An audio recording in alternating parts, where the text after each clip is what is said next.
Bueno, me presento. Soy Nun, de aquí creo que la mayoría, por lo menos los que lleven más de 2 años en Gracia me conocen porque yo soy generación Gracia. Igual que salen los niños que son generación tablet, pues yo soy generación Gracia. Yo he nacido aquí dentro prácticamente. Yo desde que nací no tengo otro recuerdo y eso también al final ha labrado mucho cómo es mi identidad, cómo es la forma en la que yo he entendido ser intersexual. No lo entiendo igual que una persona que lo descubrió más de mayor. Yo he sabido siempre quién he sido, qué he sido, pero también eso al final me ha cambiado, me ha hecho entenderlo de otra manera, con un desconocimiento en un inicio, pero con una mayor profundidad que yo creo otras personas y otra forma de entenderlo. Voy a ponerme a leer esto porque si no me voy a poner a divagar. Bueno. Lo primero de todo, me gustaría agradecer que me permitáis hacer este pequeño discurso de apertura contando mi experiencia con la intersexualidad y con Gracia. Hoy estamos aquí, familiares, médicos y especialmente afectados y afectadas, todos con historias propias con la intersexualidad. Vuelvo a agradecer la oportunidad de contar mi historia porque espero que os veáis reflejadas en ella, aunque sea un poco. Puede que no lo sé. Al final es única y a no ser que seáis insensibles a los andrógenos parcialmente, trans, no binarios, hemofílicos, ¿verdad? Tiene sentido de que diga esto, o de Ciudad Real, pues seguramente no vais a tener exactamente las mismas experiencias que yo. Pero al final lo que hay detrás, el miedo, la indefensión de sentirte solo frente a un mundo que no te comprende, ser distinto, los médicos, las relaciones y las parejas, el ser abierto o abrazar a tu manera tu identidad intersex, todo esto es algo común a todos nosotros. Para los no afectados, esto también puede ayudar a entender una realidad completamente distinta, pero con la que tratáis, ya sea como familiares o como médicos. Que al final, detrás de estas condiciones, hay personas con una relación única con su intersexualidad. Aún así, esta es mi historia y mi forma de entender mi identidad intersex. No exijo que sea la única, tanto porque es la mía propia que se ha labrado con mis experiencias vitales, como porque si imponemos una única narrativa en cómo de tristes, bonitas, traumáticas, tienen que ser nuestras historias y nuestra forma de entendernos, volveremos a ser como esa gente que nos impuso el silencio. Y yo no quiero que me vuelvan a imponer que me calle, pero tampoco quiero decirle a nadie que si no entiende esto como lo entiendo yo, esté mal. Al final es una de muchas historias, es la mía y se me ha pedido que la cuente. Como he dicho al principio, espero que aunque sea un poco os sintáis reflejados en ella, o al menos os abra una ventana a entender cómo yo comprendo el ser intersex. Bueno, mi historia con la intersexualidad ha sido compleja, a veces bonita, otras veces triste, pero supongo que como la de la mayoría de los que estamos aquí. He pasado por varias fases, desde el absoluto desconocimiento de qué es lo que me pasaba hasta un odio profundo en con mi propio cuerpo y finalmente una reconciliación con este. Cuando era pequeño, ni siquiera sabía a qué venía aquí a los encuentros. En realidad pensaba que era por algo relacionado con tener hemofilia, porque lo malo de tener 4 o 5 años y 2 condiciones genéticas relativamente raras, pues es que no te aclaras. Yo la verdad no tenía ni idea de qué me pasaba. Todo el mundo de mi familia, que sí que lo sabía, nunca se molestó en explicarme. Solo que no le dijera a mis compañeros por qué tenía que ir tantas veces a revisiones al médico, a hacerme radiografías de los huesos o a tener que ir a Madrid cada varios meses al médico, cuando ninguno de mis compañeros tenía que hacerlo. La verdad es que para ser una personita que lo cuestionaba absolutamente todo y que quería saber de todo, desde los agujeros negros hasta qué pájaros había en los lugares donde hacíamos los lúdicos, nunca cuestionaba qué hacía yendo a esos lugares. Tal vez por puro desinterés, o tal vez porque las veces que preguntaba me decían mentiras o evitaban mis preguntas. Tal vez también fue por el miedo que le tenía a los médicos. Yo sabía que cada pocos meses tocaba que un señor y bastantes estudiantes me hicieran toda clase de revisiones y hablaran con mis padres sobre lo bien que me estaba desarrollando como una niña. Al final no te lo cuestionas. Es como ir a misa cuando eres pequeño. Sabes que cada cierto tiempo te tienes que sentar en un sitio, estar muy callado y esperar que después de ese aburrimiento te dieran alguna recompensa. Creo que el punto álgido de esta especie de cortina de humo o mentiras que había sobre mi intersexualidad fue cuando me operaron para extirparme las gónadas. Ni siquiera a día de hoy, y habiendo revisado todos mis informes médicos, me queda claro qué me hicieron exactamente. Y si ahora tengo ciertas dudas sobre qué era lo que me hicieron, en ese momento era un absoluto desconocimiento.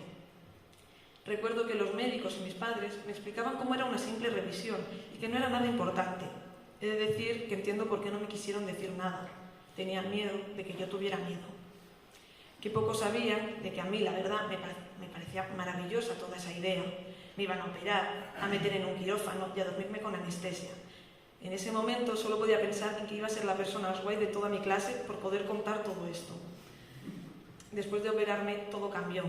Yo no entendía como una operación que iba a ser una pequeña incisión por la zona del estómago y la tripa, o al menos tengo el vívido recuerdo de que eso era lo que me dijeron que me iban a hacer, acabó con 2 cicatrices enormes en la zona de mis ingles y un dolor espantoso. Solo me explicaron que me habían encontrado una cosa muy mala, una hernia abdominal. Para mí eso sonaba cáncer, muerte, absoluta certeza de muerte. Y en mi cabeza, por supuesto, todo mejoró aún más. Encima ya no solo tenía que contar que me habían operado, sino que encima me habían sacado algo tan horrible. No fue hasta bastantes años después que descubriría lo que me habían hecho. Y la absoluta indefensión que en su momento mi cabeza había ocultado apareció. No comprendía que habían no solo violado mi autonomía corporal para decidir qué era lo que quería, sino que me lo habían ocultado y me habían mentido durante años. Recuerdo también que todo esto no lo descubrí por mis padres. Fue mi hermana la que me lo contó. Y también recuerdo su cara de extrañeza al no entender nada de lo que estaba pasando, porque a mí nunca me habían contado nada de esto. Pero he de decir que lo peor no fue eso. Lo peor fue enterarme de que era la segunda vez que pasaba, que era la segunda vez que alguien, que no era yo, tomaba una decisión tan importante sobre mi cuerpo y cuyas heridas, tanto físicas como psicológicas y emocionales, me trastocaron y seguirían haciéndolo durante el resto de mi vida, que era la segunda vez que alguien decidía sobre mi anatomía. Y es que, si puedo resumir con una palabra lo que al menos fue mi infancia intersex, diría que silencio. Y creo que es una cosa que muchos de los que estamos aquí podemos coincidir. No recuerdo a nadie contarme lo que era la intersexualidad, a nadie explicarme por qué íbamos tanto al endocrino, si yo lo que tenía era una cosa de la sangre. No saber por qué mi hermana tenía que tomar unas pastillas cada noche y por qué a mí me tocaría tomarlas. Ni por qué a veces escuchaba algún comentario diciendo lo mujer que me estaba haciendo. Nunca hubo una respuesta para todo esto, solo silencio. Un silencio que ocultaba una verdad tan terrible para todo el mundo a mi alrededor que parecía más fácil que simplemente yo no lo supiera. He de decir que tampoco los culpo. Me costó mucho aprender a no culparlos. Por una parte, todos sabían, y les doy la absoluta razón, de que si me lo hubieran dicho yo no me habría callado jamás. No era capaz de entender las implicaciones ni los problemas que me podía traer contárselo a todo el mundo. Como he dicho antes, que me operaran fue mi mayor ilusión con 8 años y a todo el mundo le contaba que tenía hemofilia. Si me llegaban a contar que era intersexual, se había vuelto completamente mi personalidad. Por otra parte, ellos también tenían miedo, causado por una sociedad y un estigma sobre nosotros que era difícil de cambiar. Yo me defino como intersexual de casta, porque al parecer la mutación lleva presente en mi familia desde algunas generaciones. Mi familia ya sabía lo que era todo esto y el daño que podían haberme causado y me lo quisieron ahorrar. Sin embargo, las heridas que me dejaron siguen doliendo y me sigue dejando completamente indefenso el pensar en todo ese silencio y todas esas mentiras. Un dolor que por mucho que quiera y por mucho que lo sane, al igual que las cicatrices que me dejaron las cirugías, han dejado una profunda marca en mí. Pero bueno, pasemos a la adolescencia, un tiempo para nada complejo, confuso, terrible y de un horrible caos hormonal. Pero bueno, del caos hormonal al menos me libré. Fue en mi adolescencia, o más bien en lo que era la preadolescencia, con unos 12-13 años, que me enteré de lo que tenía.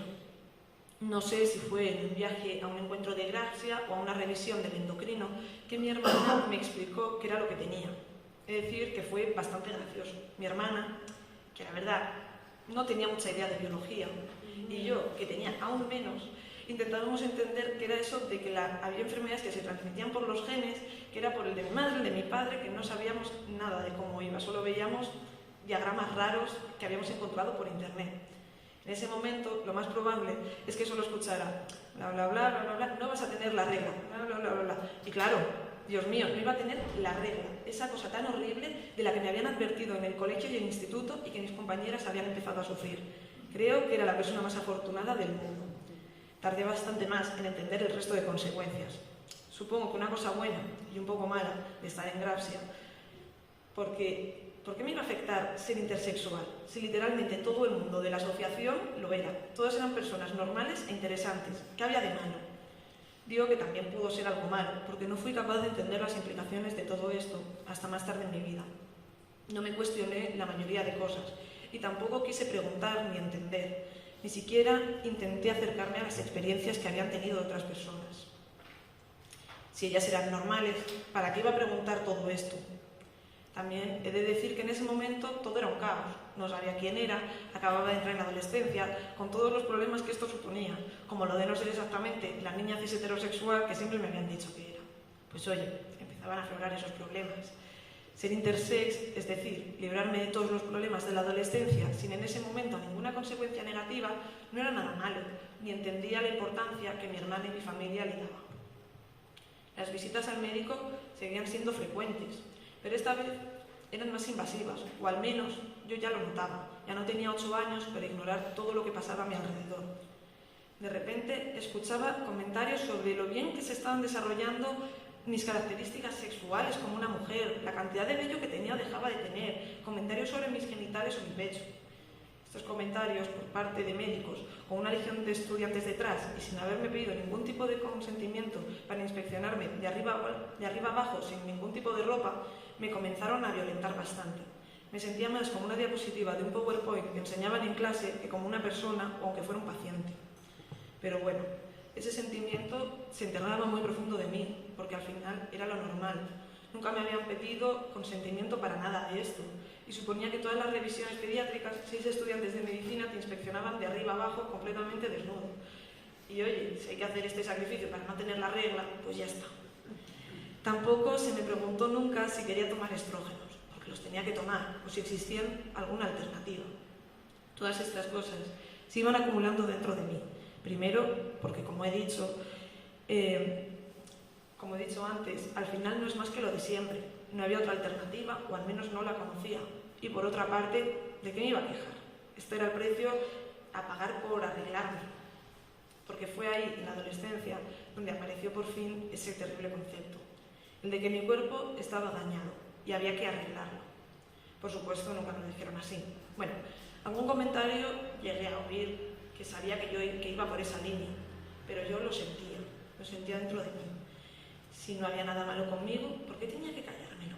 ¿Por qué tenía que fingir ser como el resto de la gente? Aún así, y con todos estos problemas, a mí me gustaba bastante ser intersexual, aunque fuera algo que no podría contar. Era una etiqueta en la que refugiaba todos mis conflictos y que me ayudaba a enfrentarme a mi realidad. No era un cuerpo extraño que tenía que ser arreglado, solo adaptado a lo normal. Y muchas de mis inseguridades se ocultaron detrás de este concepto. Porque no me gustaban los chicos, porque no me sentía como el resto de mis compañeras, porque sentía que había algo distinto dentro de mí. Al final, todas esas cosas, pensaba en ese momento, eran consecuencias de ser intersex. Y creía que con los suficientes estrógenos, las suficientes operaciones y el suficiente silencio desaparecerían. E igual que he dicho que mi infancia intersex se puede definir con una palabra, mi adolescencia se puede definir con otra: silencio, pero esta vez en mayúscula. Esto ya no es una anécdota bochornosa que no quieres que la gente sepa. Esto es una falla absoluta que tiene mi persona, que tiene mi cuerpo y que nadie debería conocer. Fingir tener la regla, inventarse mil excusas de por qué mi cuerpo era distinto, por qué tenía poco vello, por qué tenía poco olor corporal, no poder hablar con nadie sobre mis dudas respecto a qué hacían los médicos y las inseguridades que mi cuerpo intersex me generaba. Tampoco era solo que yo pensara en esto. Mi entorno también me lo repetía por activa y por pasiva. En el mejor de los casos me decían que al final era una cosa médica privada y que por supuesto nadie se tenía que enterar. En el peor, parecía que lo que tenía era un cadáver enterrado en el patio, del que absolutamente nadie debería enterarse y por las terribles consecuencias que esto tendría. Los años fueron pasando y ser intersex pasó de ser algo que tenía a algo bastante más importante de a lo que le empecé a prestar atención. Tenía 17 años y mientras mis compañeras de clase hablaban sobre chicos, y especialmente de sexo, yo rezaba porque llegara el momento de hacerme una vaginoplastia para poder hacer como que esto no existía, si en algún momento acababa estando con un chico. Y es que esa palabra, vaginoplastia, llegó más o menos por esa época de mi vida. la panacea divina que me salvaría de todo esto. Una operación y la intersexualidad sería algo que nadie más tendría que saber jamás. Una operación y me acercaría al cuerpo normativo. Después de ella, yo solo tendría que decir que era estéril o que no tenía la regla y nunca nadie más se tendría que enterar. Era la última fase para que ese cadáver que tenía enterrado en mi patio desapareciera y que alguien, por mucho que lo intentara, no lo encontrara. He de decir que le di una importancia demasiado grande a esa operación. En primer lugar, porque era mi entrada al mundo adulto. Con esa operación podría mantener relaciones sexuales sin pensar en ningún momento si esas relaciones tenían que ser con penetración o ni siquiera si yo quería estar con un hombre.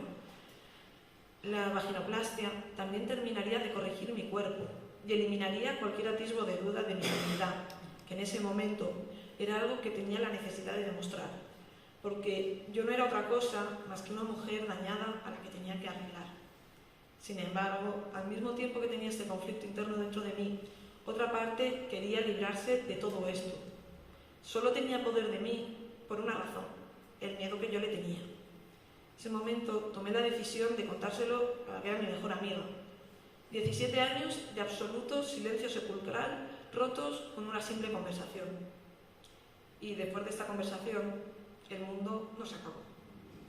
Mi amiga no me miraba distinto y yo por fin sentía que esa identidad que había abrazado dentro de mí como persona intersex estaba empezando a florecer. Y junto a la ruptura de este silencio, llegó el momento de comenzar a cuestionarme cosas. Ya no quería seguir siendo tratado como un niño pequeño que iba al pediatra, porque por supuesto tenía 17 años y seguía yendo a un pediatra que me trataba como si tuviera 5 años e incluso me decía esa niña. Ya no quería, por supuesto, ya no quería que no se me pidiera consentimiento. Quería que no se me pidiera consentimiento. Quería tomar mis propias decisiones y, por supuesto, quería la dichosa vaginoplastia. Por mucho que quisiera enfrentarme a años de trauma y conceptos interiorizados, uno tiene que ir paso a paso e ir desaprendiendo muchas cosas. Pero bueno, el primer paso ya estaba dado en la dirección correcta y nadie me iba a parar. Con 18 años me fui a la universidad, me fui de mi pueblo, no conocía a nadie me conocía. Y en ese momento dije, no voy a volver a tener miedo, prometo no volver a tener miedo y a estar en silencio. Tras unos meses en la universidad, le conté al grupo de amigos que había hecho que era intersex. He de decir que la reacción que tuvieron fue posiblemente la mejor que podrían haber tenido nunca. No me juzgaron en ningún momento y en realidad a ellas les parecía la cosa más trivial del mundo. Otra tenía ovario poliquístico, otra tenía otros problemas, para ellas era exactamente igual, pero aún así entendieron la importancia que para mí tenía y me ayudaron a sentir que me acompañaban. He de decir que una de estas amigas, a la que se lo conté un poco más tarde por miedo a cómo reaccionaría, fue la primera persona a la que le conté toda la historia, todas las inseguridades que arrastraba, todos los miedos que había vivido, todas las experiencias con médicos. Y agradezco mucho que me han seguido acompañando estos años. Yo ya había decidido vivir sin miedo. No volvería a ocultar lo que era. Yo era una mujer intersexual. Bueno, a lo mejor no tenía que pulir algunas cosas, pero yo ya más o menos sabía bien por dónde iba. Incluso había cuestionado si quería operarme, lo cual fue un gran paso. Después de haber estado años con la vaginoplastia como la única alternativa, como la única solución. Aún así, por supuesto, todas las inseguridades no desaparecieron, especialmente a la hora de relacionarme o de estar con hombres o estar manteniendo relaciones sexuales. Delante de mi entorno podía ser una persona intersex, pero aún tenía pánico de serlo en un plano más íntimo con una futura pareja. Los comentarios de que tu cuerpo está mal hecho o prácticamente no terminado del todo no desaparecen fácilmente. El plano médico también sigue siendo un serio problema. Yo quería tomar las riendas de mi condición y enfrentarme a todas esas cosas que me molestaban, de cómo los médicos trataban mi caso. Sin embargo, cada vez que entraba en un hospital me hacía chiquitito e inseguro. Volví a tener 10 años y no podía cuestionar absolutamente nada. Creo que el punto culmen de todo esto llegó con la revisión previa a hacerme la puñetera vaginoplastia. Perdón si hablo mucho de ella, pero creo que ese momento marcó el antes y el después en mi forma de entender no solo la intersexualidad, sino mi relación con los médicos, con mi cuerpo, con mi género y todo lo que yo quería hacer a futuro con esto. No quiero contar con demasiado detalle lo que fue ese día, porque al final es algo privado y no es algo agradable tampoco. Sin embargo, creo que sí que es necesario decir las cosas, porque no creo que sea el único al que han tratado así, y es necesario decirlo en alto. Fueron 2 días distintos, una primera revisión y luego una revisión más profunda con el neurólogo, pero voy a tratarlo como si fuera todo una línea continua, porque al final fue como yo lo sentí. En primer lugar, con la visita a la neuróloga para decirle qué era lo que yo quería. Me voy a hacer un poco de guión para contarlo mejor, yo creo, más desde el corazón. Lo primero, no se me ofreció ninguna alternativa. La vaginoplastia era la única opción, que no existía nada más, ni que yo no quisiera tener relaciones sexuales con penetración, ni que existieran otro tipo de relaciones sexuales, ni de que yo estuviera con un hombre, porque esos comentarios también se me hicieron, de que al final, ¿cómo iba a satisfacer a mi futura pareja masculina?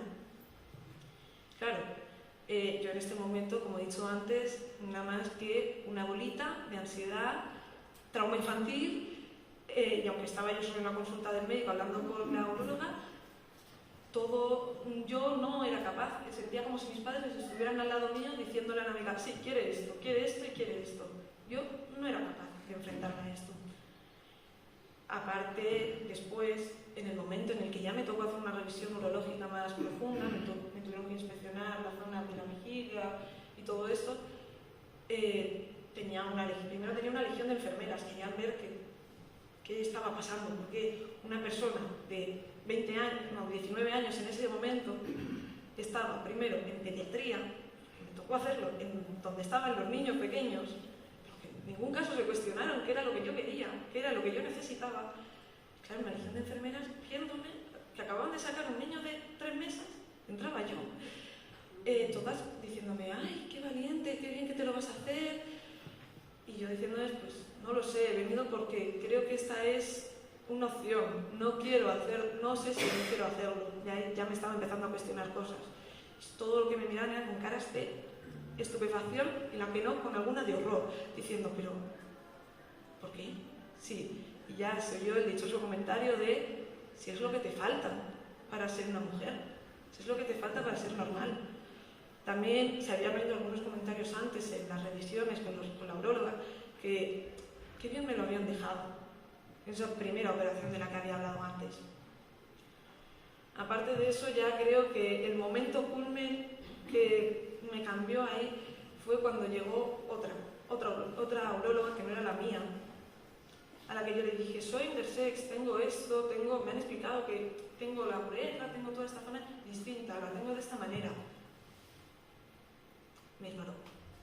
Intentó tratarme como una persona endosex, sin cuestionarse en ningún momento lo que yo le había pedido. Claro, mi anatomía era completamente distinta. Me hizo una herida que luego me estuvo generando problemas a largo plazo a la hora de mi salud urinaria. No fue hasta casi 20 minutos después que vino otra médico, que vino ya mi neuróloga, y yo en ese momento solo recuerdo que la miró y le dijo, ¿pero qué haces? ¿Cómo? Pero si eso no va ahí. Y claro, todo esto mientras una legión de enfermeras me decían lo poco que me faltaba para ser normal. Al final, aún así, aunque lo digo así, no fui capaz de enfrentarme a ninguno de esos comentarios. Yo no podía. Era un entorno que durante años se me había criado para no luchar contra él, para asumirlo y ya está. Pero cuando salí de ahí dije, no quiero otra vez, no quiero volver otra vez, no quiero que me traten así. Exijo que no se me trate así. Pero, digo ahora también, pero también muchos meses en hacerlo. Y también empecé a cuestionar más cosas. Oye, a lo mejor no soy esa niña a la que hay que arreglar, a lo mejor mi cuerpo está bien y mi cuerpo tampoco es el de una niña, es una persona distinta. Yo no quería estar en silencio en un mundo que me quería encasillar. Esto fue hace unos 2 años, como he dicho antes. Como he dicho, marcó un antes y un después en la forma en la que iba a entenderme a mí a mi cuerpo, de mi género, de mi forma de relacionarme con los médicos y con mi intersexualidad. Desde ese momento quise dejar de vivir sometido al miedo que se me había impuesto. No solo quería perder ese control que unas reglas extrañas habían puesto sobre mí. Quería contarle al mundo qué eran esas reglas que se nos habían impuesto, quiénes éramos las personas intersex y por qué estábamos en una lucha por romperlas. Pero no solo eso, yo también aún tenía un conflicto que resolver, que yo no era la mujer que se habían esforzado en construir. Ser intersex y darme cuenta de que era también una persona trans fue la verdad una experiencia extraña, porque no sabía cómo enfrentarme a ello, tanto por los miedos a... No conozco a nadie que sea igual que yo, porque si ya somos el 1%, ahora tocaba ser otra vez el 1% del 1%. Y aparte de eso, pues no encontraba, aprendí a leer papers médicos por todas partes para entender cómo funcionaban las hormonas y cómo me harían reaccionar. Y agradezco mucho, la verdad, al equipo de endocrinos que me llevan ahora mismo con todo esto, pero es que ni ellos saben lo que me va a hacer, lo que puedo, cómo puedo llegar. Y ese miedo, esa indefensión, ese desconocimiento absoluto también afecta. Que no se nos haya estudiado, que no se nos haya entendido, más allá de las 4 cosas que se nos han impuesto, orquidectomía, reducción del clítoris en los labios, estrógenos y vaginoplastia, que más de allí, que más de eso no haya nada, no haya documentación apenas, al menos aquí en España. Pues al final ha sido complejo y ha sido difícil. Tengo mucha suerte de tener amigos, a un equipo médico muy bueno que me está acompañando mucho y que está entendiendo todo esto, y sobre todo a mi pareja, que me ha acompañado desde el primer momento, y también a mi familia, que aunque al principio les costó más, ya lo están aceptando muy bien. Y estoy enormemente agradecido por todo esto. Ya me están diciendo que, vaya, que el tiempo ya se me quedando corto, así que voy a ir concluyendo. Y voy a decir otra vez que esta ha sido mi experiencia, que no es universal y tampoco la espero. Porque no quiero que haya más realidades diversas, porque si la intersexualidad es un término paraguas, también tiene que ser un paraguas de cientos de realidades. Espero que la mía sea la peor, porque así todos mejor, que la mía sea el extremo más malo, pero sé que no. Sé que hay peores y quiero escucharlas. Al final también quiero que, sobre todo a los que no son afectadas y afectados, les sirva para ver lo que es una vida siendo intersex, sabiéndolo desde que nací prácticamente, y las huellas que han dejado en mi vida, tanto positivas como negativas, porque al final, oye, también es positivo, estoy aquí, he tenido un cuestionamiento mucho más grande de muchas cosas que mucha gente no ha tenido, entiendo el género, entiendo el sexo, entiendo estas cosas de una manera distinta, y oye, eso es positivo. Y puedo contar ahora lo feliz que ha sido mi vida, pero me gustaría que nadie tuviera que pasar por todos esos años de sanar que he necesitado. Y al menos creo que con testimonios como este, espero que estemos un pasito más cerca de entenderlo. Muchas gracias.